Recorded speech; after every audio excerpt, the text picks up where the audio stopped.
जी का आचार्य गुणभद्र द्वारा विरचित मंगलाचरण से शुरू करेंगे। मंगलम भगवान वीरो मंगलम गौतमो गणी मंगलम कुंद कुंदाद्यो जैन धर्मोस्तु मंगलम। नमो अरिहंताणम नमो सेताणम नमो आयर्याणम नमो उवज्जायाणम नमो लोये सवसाहुणम। पंच परमेष्ठी भगवान की जय। अगले 45 मिनट के लिए सभी प्रकार के पापों का त्याग करके सभी 9 बार नमोकार मंत्र पढ़ लें।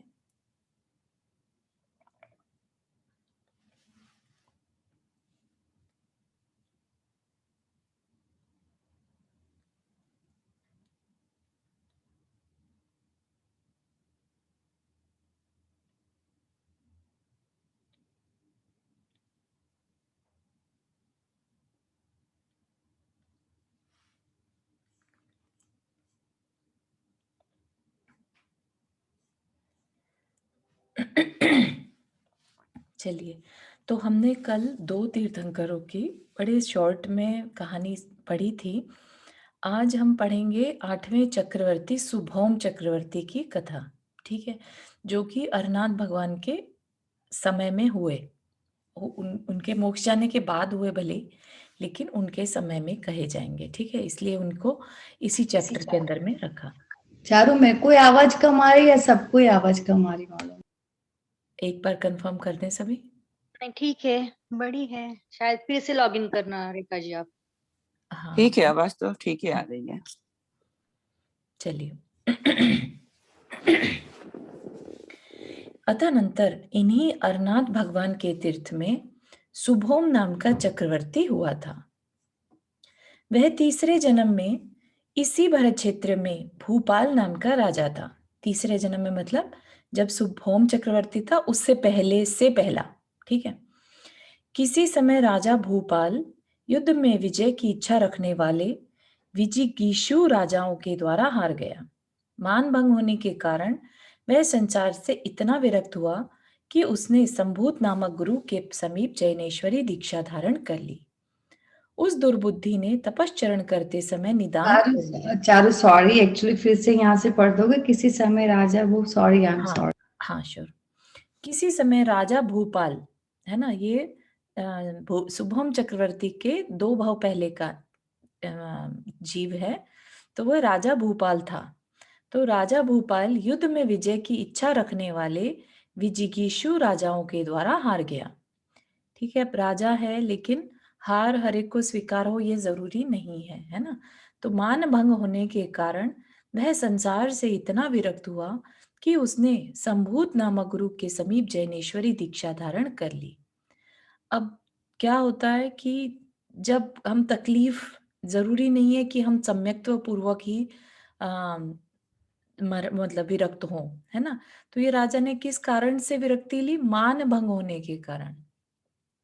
एक तो है कि संसार के भोगों से या जगत का इस स्वभाव को जानने के बाद विरक्त होना, और एक ये है कि बहुत ज्यादा दुखी होने के बाद अ, दीक्षा लेना या विरक्त होना, है ना? तो उसने भी बहुत मानभंग होने के कारण जो उसे दुख हुआ, उसकी वजह से वो विरक्त हो गया संसार से कि कुछ नहीं रखा अब यहाँ, है ना? तो उसने दीक्षा ले ली और उस दुर्बुद्धि ने तपश्चरण करते समय निदान कर लिया कि मेरे चक्रवर्तीपना प्रकट हो ताकि मैं सभी राजाओं पर राज कर सकूं। उसने यह सब निदान भोगों में आसक्ति रखने के कारण किया था। इस निदान से उसने अपने तप को हृदय से ऐसा दूषित बना लिया जैसा कि कोई विष से दूध को दूषित बना लेता है। तो उसने जो तप तो किया लेकिन उस तप को जैसे कि दूध में विष डाल दो ऐसा कर लिया। वह उसी तरह घोर तपश्चरण करता रहा। आयु के अंत में चित्त को स्थिर कर संन्यास से मरा, जिससे महाशुक्र स्वर्ग में उत्पन्न हुआ। वहां 16 सागर प्रमाण आयु को धारण करने वाला वह देव सुख से निवास करने लगा। इधर इसी जम्बूद्वीप के भरत क्षेत्र में अनेक गुणों से सहित एक कौशल नाम का देश है। अब ये तो वो महाशुक्र स्वर्ग में उत्पन्न हो गया, अब इसका वापिस से वहां से जब च्युत होगा तब की बात बता रहे हैं। जी रुक्मणी जी। हाँ, चारों ये जैनेश्वरी और जैनेतर अलग-अलग चीज है ना? जैनेश्वरी तो जैन हुई या वो हाँ, जैने जैनेश्वरी मतलब जैन और जैनेतर नॉन जैन। नॉन जैन, ठीक है। तो अब इधर अच्छा, इसी एक बार बोलिए, जम्बू जैनोत्तर मतलब? जैनेतर मतलब नॉन जैन, जो जैन अच्छा, नहीं हो। अच्छा। हाँ, जैन से उत्तर हो गया, मतलब अलग हो गया। इतर इतर बोलते हैं ना, इतर इतर, मतलब दूसरा। इतर मतलब क्या हुआ? दूसरा, ओके, अन्य। Thank you, thank you. इधर इसी जम्बूद्वीप के भरत क्षेत्र में अनेक गुणों से सहित एक कौशल नाम का देश है। उसके अयोध्या नगर में इक्ष्वाकु वंशी राजा सहस्त्रबाहु राज्य करता था। हृदय को प्रिय लगने वाली उसकी चित्रमती नाम की रानी थी। वह चित्रमती कान्यकुब्ज देश के राजा पारद की पुत्री थी। उत्तम पुण्य के उदय से उसने कृतवीराधिप नाम का पुत्र हुआ। ठीक है, तो उसके एक पुत्र हुआ और वो किसकी पुत्री थी? पारद की पुत्री थी।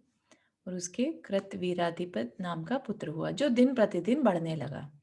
इसी से संबंध रखने वाली एक कथा और कही जाती है, मतलब कि पैरेलल में जैसे कई बार स्टोरीज चलती है ना, उस तरह से। ठीक है, बाकी चीजें भी बताने के लिए ऐसा बता रहे हैं कि राजा सहस्त्रबाहु, है ना, यहाँ पे हमने पढ़ा था सहस्त्रबाहु राज्य करता था। राजा सहस्त्रबाहु के काका, काका मतलब चाचा, शतबिंदु से उनकी श्रीमती नाम की स्त्री के जमदग्नि नाम का पुत्र उत्पन्न हुआ था। तो चाची बेसिकली कजन हो गया ना, सहस्त्रबाहु का कजन। श्रीमती राजा पारद की बहन थी, और जो श्रीमती थी, जो कि चाची, बेसिकली चाची कौन थी? राजा पारद की बहन थी। अब उस राजा पारद की ही पुत्री के साथ सहस्त्रबाहु का विवाह हुआ। समझ में आ रही है? टू मच रिलेशनशिप हो गया, लेकिन ऐसा बताया है। ठीक है, काफी कंफ्यूजिंग सा है। हाँ, तो एक बार फिर से देख लेते हैं। सहस्त्रबाहु की पत्नी चित्रमती, वह चित्रमती पारद की पुत्री। ठीक है, और सहस्त्रबाहु के चाचा, राइट, या फिर चाची कह लीजिए, कि जो चाची थी वो पारद राजा की बहन थी। तो जो चित्रमती है वो उसकी बुआ हो गई ना,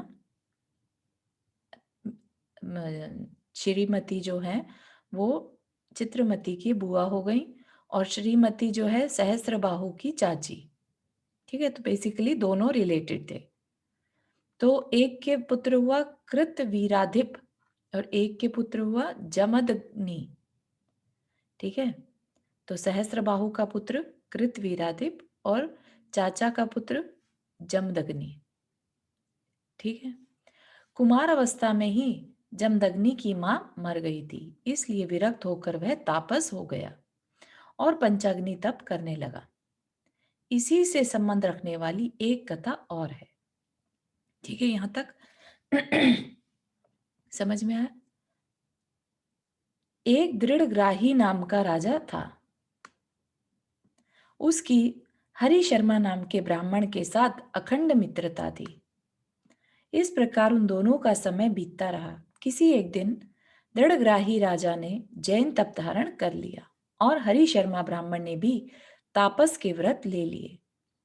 तो दृढ़ग्राही ने जैनेश्वरी दीक्षा ले ली और हरि शर्मा ने जैनेतर। ठीक है, यहाँ पर डिफरेंस समझ में आ गया?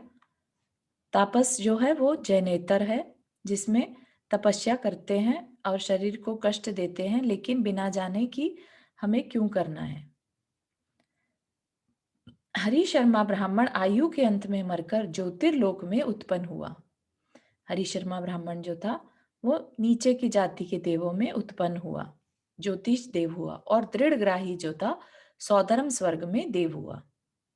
और ये कहानी क्या है, अलग से चल रही है। ठीक है, एक और कथा है ना, ऐसे करके स्टार्ट कर दी थी कि दृढ़ग्राही नाम का राजा था, तो ये कथा अलग चल रही है। ठीक है, इनका आगे रिलेशनशिप होगा जाके। तो जो दृढ़ग्राही राजा था वो सौधर्म स्वर्ग में देव हुआ, और हरि शर्मा ब्राह्मण जो था वो ज्योतिष देव हुआ। उसने, जब वह सौधर्म स्वर्ग में देव हुआ, उसने अवधि ज्ञान रूपी नेत्र से जाना कि हमारा मित्र हरि शर्मा ब्राह्मण मिथ्यात्व हरि शर्मा ब्राह्मण मिथ्यात्व के कारण ज्योतिष लोक में उत्पन्न हुआ है, अतः वह उसे समीचीन जैन धर्म धारण कराने के लिए आया। हरि शर्मा के जीव को देखकर दृढ़ग्राही के जीव ने कहा, तो अब ये जीव कहाँ मिले आपस में? देवलोक में, है ना। हरि शर्मा के जीव को देखकर दृढ़ग्राही के जीव ने कहा कि तुम मिथ्यात्व के कारण इस तरह निंद पर्याय में उत्पन्न हुए हो। अब हालांकि दोनों ही देव हैं, लेकिन एक छोटी जाति के देव में उत्पन्न हुआ और एक बड़ी जाति के, तो इसलिए वो कह रहा है कि निंद पर्याय में, कि छोटी जाति के देव बने हो। करी तो दोनों ने तपस्या, लेकिन एक ने मिथ्यात्व से भर के तपस्या करी और एक ने सम्यक्त्व के साथ। और मैं सम्यक्त्व के कारण उत्कृष्ट देव पर्याय को प्राप्त हुआ हूं। तो समझने की बात समझ में आई कि तपस्या करना खाली इनफ नहीं रहता, सम्यक्त्व और मिथ्यात्व से आगे की गति में डिफरेंस बहुत ज्यादा आ जाता है। तो वो उसको संबोधित करते हुए कहता है कि इसलिए तो मोक्ष का मार्ग जो सम्यक दर्शन है उसे धारण करो। तो ज्योतिर्देव बनने के बाद भी वो उसे संबोधित कर रहा है। जब दृढ़ग्राही का जीव यह कह चुका, तब हरि शर्मा के जीव ने कुछ संशय रखकर उससे पूछा कि तापसियों का तप अशुद्ध क्यों है। उसने भी कहा कि तुम पृथ्वी तल पर चलो, मैं सब दिखाता हूं। इस तरह सलाह कर दोनों ने चीड़ा और चिड़िया का रूप बना लिया। पृथ्वी पर आकर वे दोनों ही जमदग्नि, आ गया ना रिलेशन यहाँ पर, जमदग्नि जो कि चाचा का बेटा था और वह मुनि बन गया था, मतलब तापस बन गया था और वहां पर कर रहा था तपस्या। तो उसकी बड़ी बड़ी दाढ़ी और मूछ जो थी उसमें वहां कुछ समय तक ठहरने के बाद माया को जानने वाला सम्यक दृष्टि चीड़ा का जीव चिड़िया का रूप धारण करने वाले ज्योतिष देव से बोला कि हे प्रिय, प्रिय वर्ड क्यों यूज करें, क्योंकि अभी वो चीड़ा चिड़िया है ना। तो हे प्रिय, मैं इस दूसरे वन में जाकर अभी वापस आता हूँ। मैं जब तक आता हूँ तब तक तुम यहीं ठहरकर मेरी प्रतीक्षा करना। इसके उत्तर में चिड़िया ने कहा कि मुझे तेरा विश्वास नहीं है, यदि तू जाता ही है तो सौगंध दे जा। तब वह चीड़ा कहने लगा कि बोल, तू पांचों पापों में से किसे चाहती है, मैं तुझे उसी की सौगंध दे जाऊंगा। उत्तर में चिड़िया कहने लगी कि पांचों पापों में से किसी में मेरी इच्छा नहीं है। तू यह सौगंध दे कि यदि मैं न आऊं तो इस तापस की गति को प्राप्त हूं, कि अगर तुम वापस नहीं आए तो तुम क्या बन जाओगे, तापस। ठीक है। तो वो कहता है, हे प्रिय, यदि तू मुझे यह सौगंध देगा तो मैं तुझे अन्यत्र जाने के लिए छोड़ूंगी, अन्यथा नहीं। चिड़िया की बात सुनकर चीड़ा ने कहा कि तू यह छोड़कर और जो चाहती है सो कह, मैं उसकी सौगंध दूंगा। ठीक है, कि मुझे तापस नहीं बनना, मैं बाकी किसी भी चीज की सौगंध दे सकता हूँ, लेकिन मुझे जैनेतर में नहीं जाना। इस प्रकार चीड़ा और चिड़िया का वार्तालाप सुनकर वह तापस क्रोध से संतप्त हो गया। कौन संतप्त से हो गया? जगदग्नि। समझ में आ रही है? जगदग्नि कौन है? सहस्त्र बाहु के चाचा का बेटा। ठीक है। इस तापस क्रोध से संतप्त हो गया, उसकी आंखें घूमने लगी। उसने क्रूरतावश दोनों पक्षियों को मारने के लिए हाथ से मजबूत पकड़ लिया। वह कहने लगा कि मेरे कठिन तप से जो भावी लोक होने वाला है उसे तुम लोगों ने किस कारण से पसंद नहीं किया, यह कहा जाए। तापस के ऐसा कह चुकने पर चीड़ा ने कहा कि आप क्रोध न करें, इससे आपकी सज्जनता नष्ट होती है। क्या थोड़ी सी जामुन के छाछ से दूध नष्ट नहीं हो जाता? मतलब कि जो खट्टा डाल देने से दूध नष्ट हो जाता है। यद्यपि आप चिरकाल से घोर तपश्चरण कर रहे हैं, तो भी आपकी दुर्गति का कारण क्या है सो सुनिए। आप जो कुमार काल से ही ब्रह्मचर्य का पालन कर रहे हैं, वह संतान का नाश करने के लिए है। संतान का घात करने वाले पुरुष की नरक के सिवाय दूसरी कौन सी गति हो सकती है? अरे पुत्र रहित मनुष्य की कोई गति नहीं होती। यह आर्ष वाक्य है, यानी वेद वाक्य, क्या आपने नहीं सुना? यदि सुना है तो फिर बिना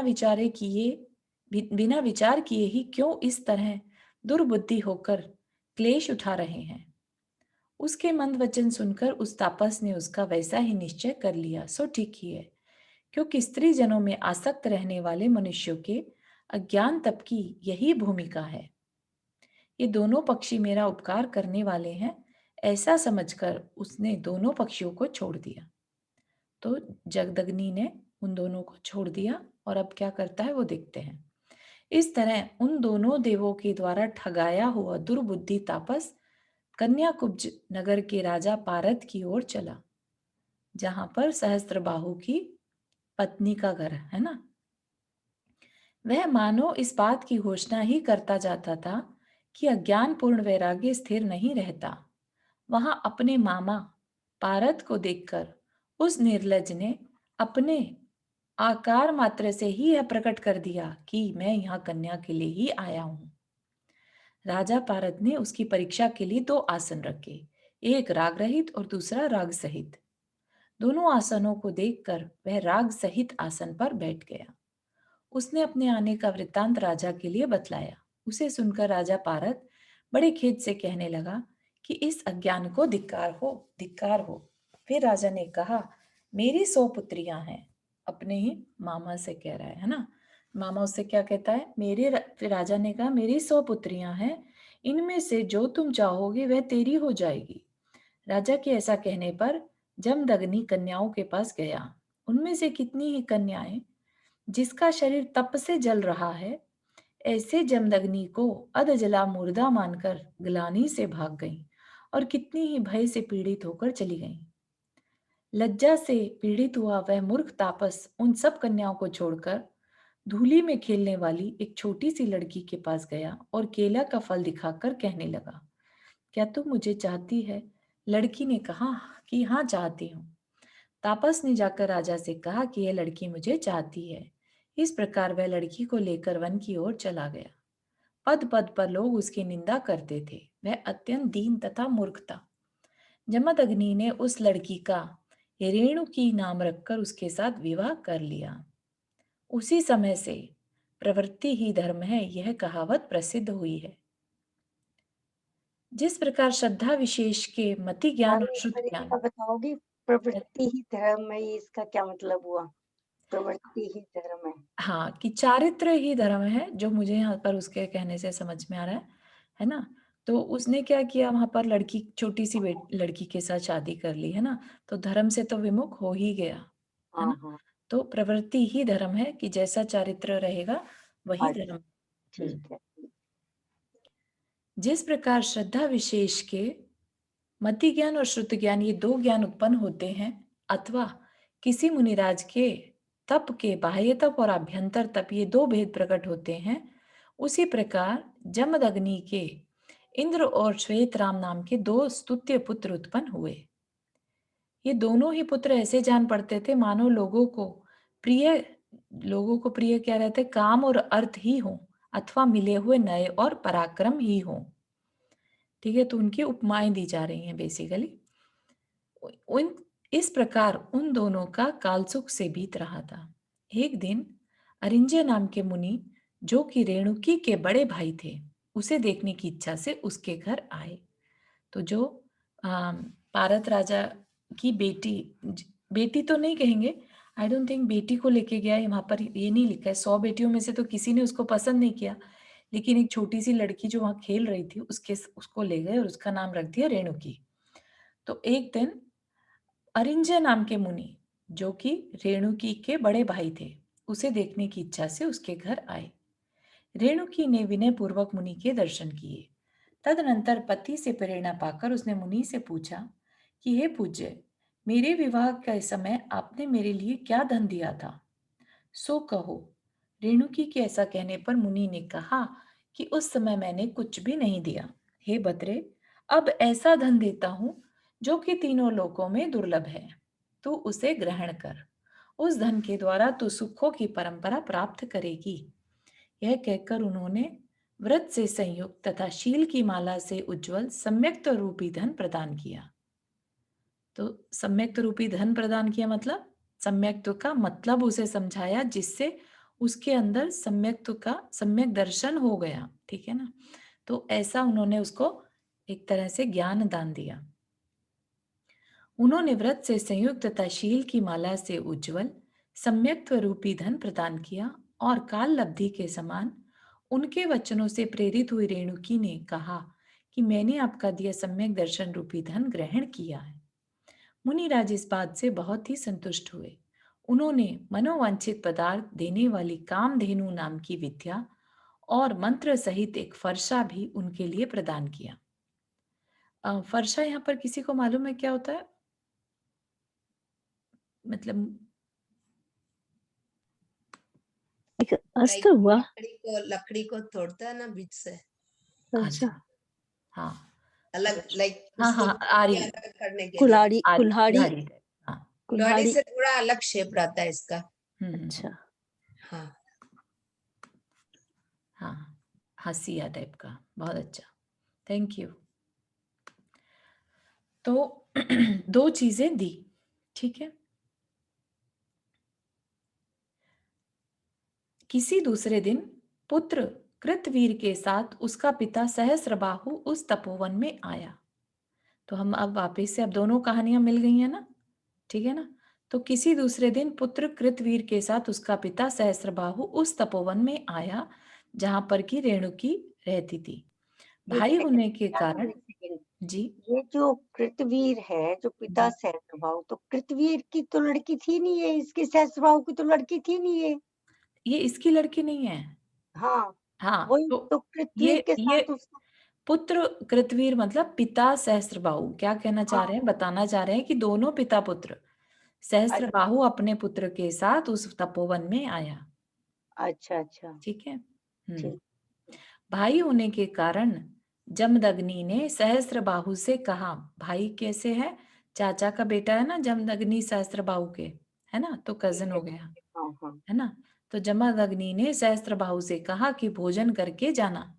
अच्छा यह ठीक है, कहकर वो तो क्या जमदग्नि क्या नाम है उसके, जमदग्नि, जो है ना। हाँ, ठीक है ठीक है ठीक है। यह जमदग्नि का पुत्र है, पत्नी है रेणुकी, है ना। हाँ, हाँ, ठीक है ठीक है। यह कहकर जमदग्नि ने उसे भोजन कराया।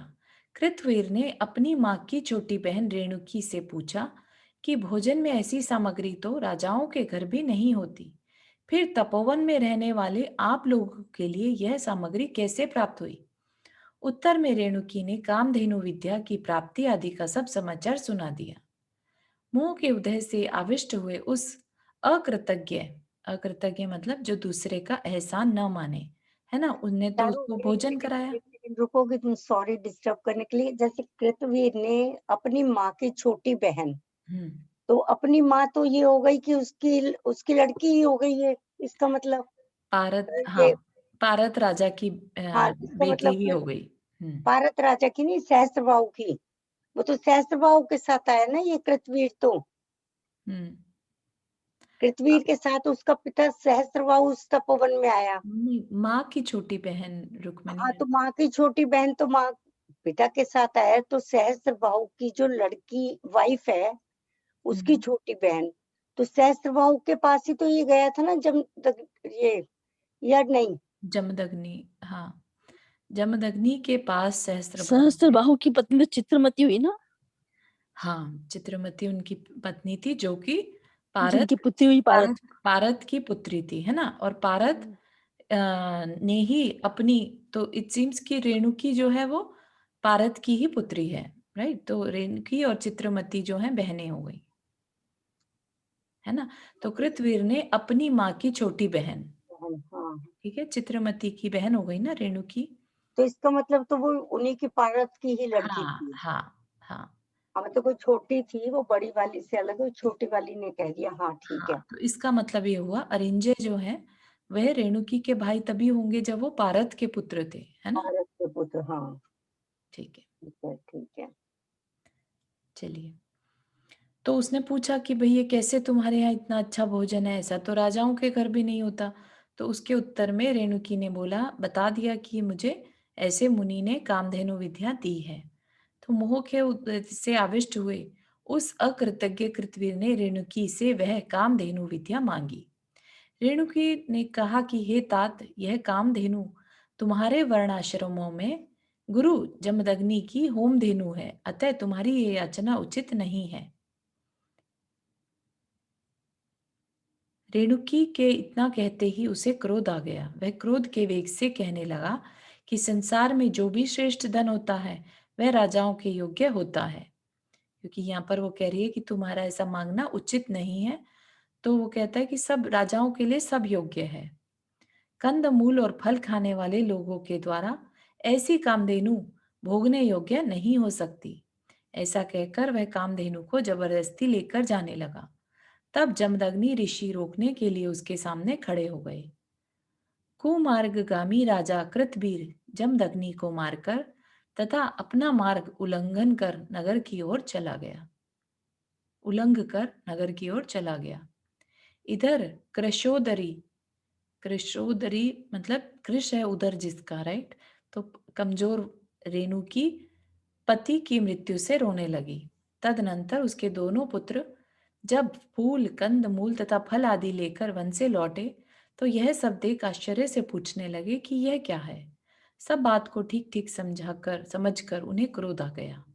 स्वाभाविक पराक्रम को धारण करने वाले दोनों भाइयों ने पहले तो शोक से भरी हुई माता को युक्तिपूर्ण वचनों से संतुष्ट किया। फिर तीक्ष्ण फर्शा को ध्वजा बनाने वाले, मतलब कुल्हाड़ी ही कह सकते हैं ना, तो कुल्हाड़ी या कह लो या आरी कह लीजिए, उसको एक ध्वजा की तरह हाथ में पकड़कर यमतुल्य दोनों भाइयों ने परस्पर कहा कि गाय के ग्रहण में यदि मरण भी हो जाए तो वह पुण्य का कारण है, ऐसा सुना जाता है। अथवा यह बात रहने दो, पिता के मरण को कौन सह सकेगा, है ना। तो वो उस गाय को जिसको कि वो जबरदस्ती ले गया तो उसको वापस लेने गए। ऐसा कहकर दोनों ही भाई चल पड़े। स्नेह से भरे हुए समस्त मुनि कुमार उनके साथ गए। राजा सहस्त्रबाहु और कृतवीर जिस मार्ग से गए थे उसी मार्ग पर चलकर वे अयोध्या नगर के समीप पहुंच गए। वहां कृतवीर के साथ संग्राम कर उन्होंने राजा सहस्त्रबाहु को मार डाला और सायंकाल के समय नगर में प्रवेश किया। सो ठीक ही है, क्योंकि जो अकार्य में प्रवृत्ति करते हैं उनके लिए हलाहल विष के समान भयंकर पापों से परिपाक असह्य दुखों की परंपरा रूप फल शीघ्र ही प्रदान करते हैं। मतलब कि उसने खुद उसके पिता को मारा तो जो जगदग्नि के पुत्र हैं उन्होंने सहस्त्रबाहु को मार दिया। तो जिसने पहले खुद उल्टे काम किए थे अभी उसको असह्य दुखों का सामना करना पड़ रहा है। इधर रानी चित्रमती के बड़े भाई शाडिल्य नामक तापस को इस बात का पता चला कि परशुराम सहस्त्रबाहु की समस्त संतान को नष्ट करने के लिए उत्सुक है और रानी चित्रमती निदान रूपी विष से दूषित तप के कारण महाशुक्र स्वर्ग में उत्पन्न हुए राजा भूपल के जीव स्वरूप देव के द्वारा गर्भवती हुई है, अर्थात उक्त देव रानी चित्रमती के गर्भ में आया है। ठीक है, चित्रमती कौन? राजा सहस्त्रबाहु की पत्नी। ठीक है, और परशुराम परशुराम कौन हुई, ये तो आया नहीं कुछ अभी। हाँ,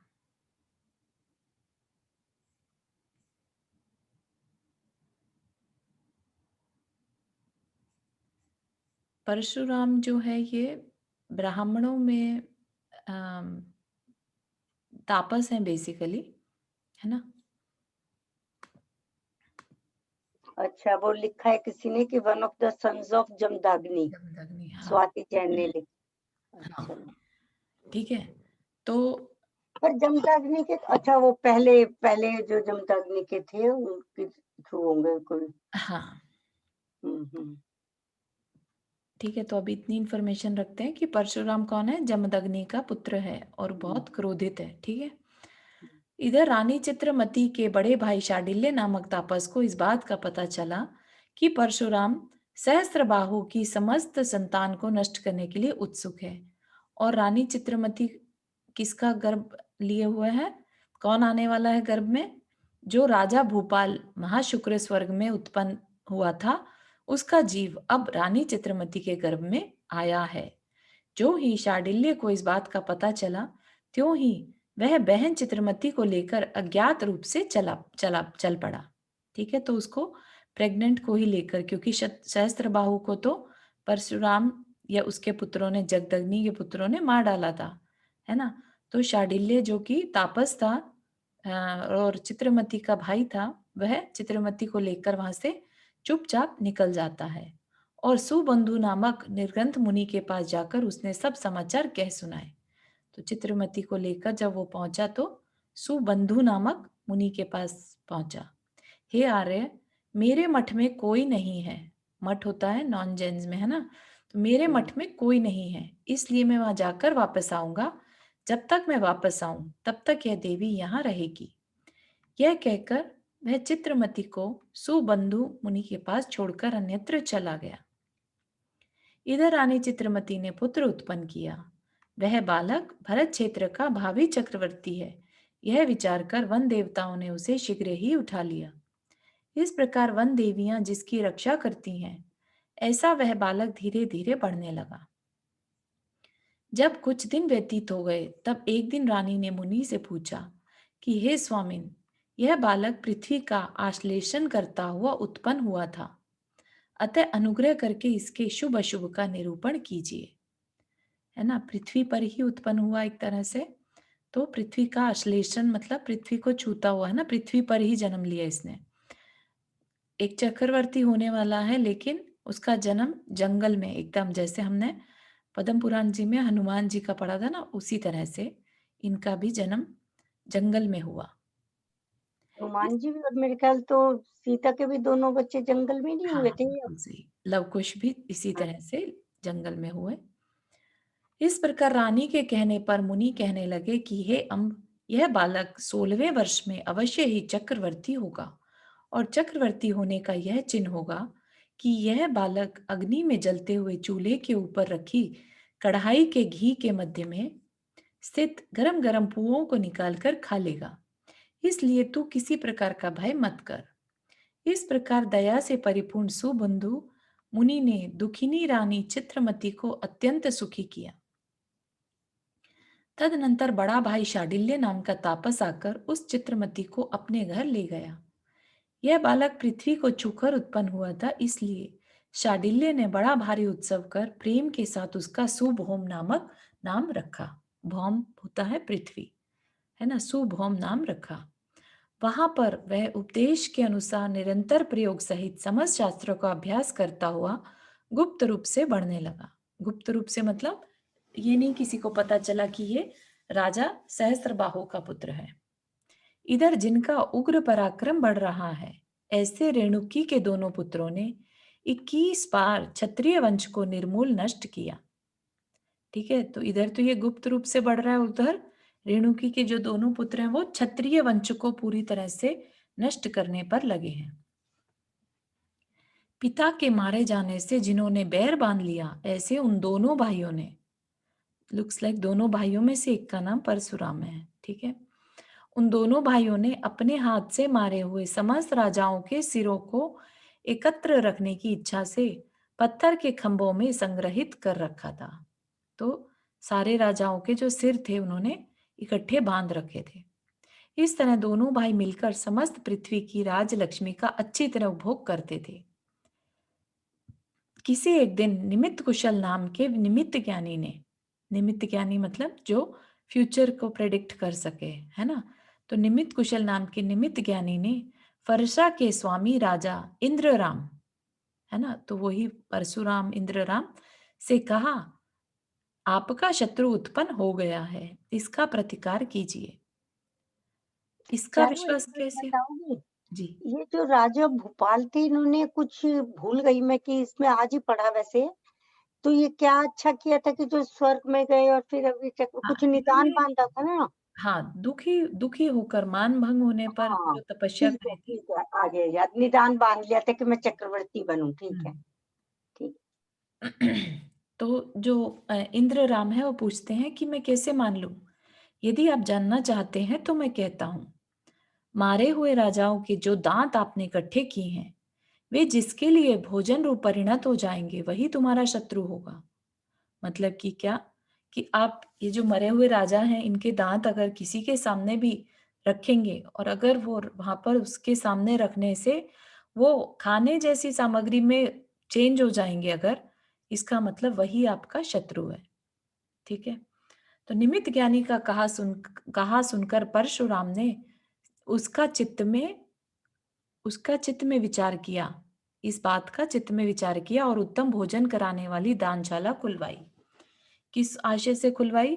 ताकि जो भी वहां आएगा उसको हम वह दांत दिखाएंगे, ठीक है ना। और दांत देखने पर, क्योंकि अगर राज्य में कोई होगा तो वो जरूर वहां पर कोई ना कोई आएगा, और बाहर से भी कोई आया तो उस भोजनशाला में आएगा ही। साथ में यह घोषणा करा दी कि जो भोजन अभिलाषी यहाँ आए उन्हें पात्र में रखे हुए दांत दिखलाकर भोजन कराया जाए। इस प्रकार शत्रु की परीक्षा के लिए वह दिन प्रतिदिन अपने नियोगियों यानी नौकरों के द्वारा अनेक पुरुषों को भोजन कराने लगा। ठीक है ना। तो यहाँ तक सबको समझ में आ रही है? अब कहानी अंडरस्टैंड हो गई। बेसिकली सहस्त्र बाहु और उसके चाचा के पुत्र के बीच में झगड़ा हुआ, और अब उनके पुत्र है ना, सहस्त्र बाहु का पुत्र और अब आपस में दोनों के पुत्रों आपस में दोनों के बच्चे लड़ रहे हैं। ठीक है ना। तो अब सहस्त्रबाहु के ही पुत्र था कौन? सुभौम चक्रवर्ती, है ना। तो अभी उसे मालूम नहीं है ये सब बातें। तो इधर सुभौम ने अपनी माता से अपने पिता के मरने का समाचार जान लिया। तो अब उसे समझ आ चुका था कि सहस्त्रबाहु का मरण कैसे हुआ। वास्तव में उसका चक्रवर्ती पना प्राप्त करने का समय आ चुका था। अतिशय निमित्त ज्ञानी सुबंधु मुनि के कहे अनुसार उसे अपने गुप्त रहने का भी सब समाचार विदित हो गया। उसे पता चल गया कि वो अभी तक छुप के रह रहा था। तो वह परिव्राजक का वेश रखकर अपने रहस्य को समझने वाले राजपुत्रों के समूह के साथ अयोध्या नगर की ओर चल पड़ा। सो ठीक ही है, क्योंकि कल्याणकारी दैव भाग्यशाली पुरुषों को समय पर प्रेरणा दे ही देता है। मतलब कि अंदर से उसको ये क्यों फीलिंग आई कि मुझे वहां जाना चाहिए? क्योंकि निमित्त ज्ञानी ने उसको बता रखा था, है ना, कि उसको अपने शत्रुओं का नाश करना है। तो वह अंदर से उसकी प्रेरणा आ गई। उस समय अयोध्या नगर में रहने वाले देवता बड़े जोर से रोने लगे। पृथ्वी कांप उठी और दिन में तारे आदि दिखने लगे। तो बुरे साइन दिखने लगे। सुभौम कुमार भोजन करने के लिए जब परशुराम की दानशाला में पहुंचे तो वहां के कर्मचारियों ने बुलाकर उन्हें उच्च आसन पर बैठाया और मारे हुए राजाओं के संचित दांत दिखलाए। परंतु सुभौम के प्रभाव से वे सब दांत शाली चावलों के भात रूपी हो गए। यह सब देखकर वहां के परिचारकों ने राजा के लिए इसकी सूचना दी। राजा में भी उसे पकड़कर लाया जाए यह कहकर राजा ने भी उसे पकड़कर लाया जाए यह कहकर मजबूत नौकरों को भेजा। अत्यंत क्रूर प्रकृति वाले भृत्य मतलब नौकरों ने सुभौम के पास जाकर कहा कि तुम्हें राजा ने बुलाया है, अतः शीघ्र चलो। सुभौम ने उत्तर दिया कि मैं तुम लोगों के समान इससे नौकरी नहीं लेता, फिर इसके पास क्यों जाऊं? तुम लोग जाओ। ऐसा कहकर उसने उनकी तर्जना की मतलब उनको नहीं सुना। उसके प्रभाव से वे सब नौकर भय रूपी ज्वर से ग्रस्त हो गए और सब यथास्थान चले गए। यह सुनकर परशुराम बहुत कुपित हुआ। वह युद्ध के सब साधन तैयार कर आ गया। उसे देखकर सुभौम भी उसके सामने आया। परशुराम ने उसके साथ युद्ध करने के लिए अपनी सेना को आज्ञा दी। परंतु भरत क्षेत्र के अधिपति जिस व्यंतर देव ने जन्म से लेकर सुभौम कुमार की रक्षा की थी, उसने उस समय भी उसकी रक्षा की। अतः परशुराम की सेना उसके सामने नहीं ठहर सकी। यह देख परशुराम ने सुभौम की ओर स्वयं अपना हाथी बढ़ाया, परंतु उसी समय सुभौम के भी एक गंधराज मदोन्मत्त हाथी प्रकट हो गया। है ना, हमने पढ़ा था ना 14 रत्न प्रकट होते हैं जरहस्य चक्रवर्ती के, तो उनमें एक गजराज भी रहता है ना। तो वह गजराज प्रकट हो गया। यही नहीं, 1000 देव जिसकी रक्षा करते हैं और जो चक्रवर्ती पना का साधन है, ऐसा देवोपनी चक्र रत्न भी प्रासी प्रकट हो गया। सो ठीक ही है, क्योंकि भाग्य के सन्मुख रहते हुए क्या नहीं होता। तो उसने जो चक्रवर्ती पने का पहले निदान किया था, उसका फल अब उसे मिल रहा था। जिस प्रकार पूर्वांचल पर सूर्य आरूढ़ होता है, उसी प्रकार उस गजेंद्र पर आरूढ़ होकर शुभोम कुमार निकला। वह 1000 आरे वाले, आरे मतलब कॉर्नर में छोटे छोटे से नुकीले नुकीला सा कुछ निकला रहता है, वह आरे वाले चक्र रत्न को हाथ में लेकर बहुत ही अधिक सुशोभित हो रहा था। उसे देखकर परशुराम बहुत ही कुपित हुआ और शुभोम को मारने के लिए सामने आया। शुभोम कुमार ने भी चक्र द्वारा उसे परलोक भेज दिया, यानी मार डाला, तथा बाकी बची हुई सेना के लिए उसी समय अभय घोषणा कर दी कि अब बाकियों को मारने से क्या लाभ होगा, है ना। तो बाकियों के लिए छोड़ दिया बाकियों को। श्री अरनाथ तीर्थंकर के बाद 200 करोड़ 32 वर्ष व्यतीत हो जाने पर शुभोम चक्रवर्ती उत्पन्न हुआ था। यह शुभोम समस्त शत्रुओं को नष्ट करने वाला था और चक्रवर्तियों में 8वां चक्रवर्ती था। उसकी 60,000 वर्ष की आयु थी, 28 धनुष ऊंचा शरीर था, स्वर्ण के समान उसकी कांति थी। वह लक्ष्मीमान था, इक्ष्वाकु वंश का सिंह था, यानी शिरोमणि था, अत्यंत स्पष्ट दिखने वाले चक्र आदि शुभ लक्षणों से सुशोभित था। तदनंतर बाकी के रत्न तथा 9 निधियां भी प्रकट हो गईं। इस प्रकार 6 खंड का आधिपत्य पाकर वह चक्रवर्ती रूप में प्रकट हुआ। जिस समय इंद्र स्वयं स्वर्ग में निरंतर दिव्य भोगों का उपभोग करता रहता है, उसी प्रकार शुभोम चक्रवर्ती पद में प्राप्त होने वाले 10 प्रकार के भोगों का चिरकाल तक उपभोग करता रहा। ठीक है, तो अब उनकी लाइफ में ऐसा क्या हुआ जो इम्पोर्टेंट, जिसके लिए उनको सबसे ज्यादा उनकी कहानी को पढ़ा जाता है, वो हम पढ़ेंगे कल की क्लास में। ठीक है ना। यहाँ तक किसी को कोई प्रश्न? जय जिनेन्द्र चारू जी, एक क्वेश्चन है जी। कि चक्रवर्ती को भी क्या जन्म से 3 ज्ञान होते हैं? हाँ, ऐसा कहीं क्लियर नहीं लिखा दिखा मुझे ऐसा, है ना। तो ये नहीं कह सकते कि होते ही हैं, है ना। तो इनके तपस्या पर, इनके पिछले कर्म कह लीजिए, उस पर डिपेंड करता होगा कि इनका ज्ञान का क्षोभम कैसा है। ओके, बिकॉज क्योंकि इस उनके कहानी में नहीं लग रहा ऐसा कि उनको हाँ, अवधि ज्ञान था, है ना। अच्छा, कहीं पर भी इनकी कहानी में ऐसा नहीं आया कि उन्हें अवधि ज्ञान लगाया, लेकिन हमने पिछली कहानियों में देखा है, जहां देखा है वहां क्लियरली बताया भी है कि वह अवधि ज्ञान से युक्त थे, है ना। जो हाँ, शांति भगवान जो चक्रवर्ती तीर्थंकर बनने वाले उनको तो होता ही है, जैसे हाँ कि शांतिनाथ, कुंजनाथ, हरनाथ को। हाँ, लेकिन हमने शांतिनाथ भगवान के जो मेघरथ राजा का चरित्र था, है ना, उसमें पढ़ा था कि उनको अवधि ज्ञान था, इवन दो वो चक्रवर्ती थे किसी और क्षेत्र के, फिर भी उन्हें अवधि ज्ञान था। तो लेकिन वहां क्लियर बताया था कि उनको अवधि ज्ञान है ना। यहाँ पर नहीं मेंशन किया है। अच्छा, तो इससे ये समझ में आ रहा है कि ये नियामक नहीं है कि चक्रवर्ती को अवधि ज्ञान होगा ही होगा। Okay, thank you. ये पहले चक्रवर्ती है कि जिन्होंने निदान किया चक्रवर्ती हाँ, पद के हमारे लिए। जानने में जो है पहले चक्रवर्ती आए जिन्होंने ये चक्रवर्ती पद निदान से पाया। अभी तक हम जी, किसको जान रहे थे निदान से पाने वाला पद? नारायण, नारायण, है ना। नारायण और प्रति नारायण जो होते प्रति हैं नारायण वो जी। निदान से रहते हैं, है ना। इसलिए वो अपनी दुर्गति कर लेते हैं आगे चल के। तो ये शुभम राजा का चक्रवर्ती बनना भी निदान से हुआ, तो ये अपनी दुर्गति कर लेंगे। जी, और थैंक यू। मुझे है ना वो इन्फॉर्मेशन मिल गई जैन तत्व विद्या में। ओके, बहुत बढ़िया, thank you. Nice. Actually confusion ये रहा कि जो शुरू की स्टोरी में ना जो दोनों तीनों हाँ। जने, एक का एक पुत्र, हाँ, वो थोड़ा काफी सा ज्यादा कंफ्यूजिंग था, लेकिन क्लियर हो गया बाद में, है ना। एक बार और किसी को चाहिए तो देख सकते हैं, लाइक कल की हाँ, क्लास निदान करी हुई। करके चालू जी पर और कोई जी, बोल रहे थे?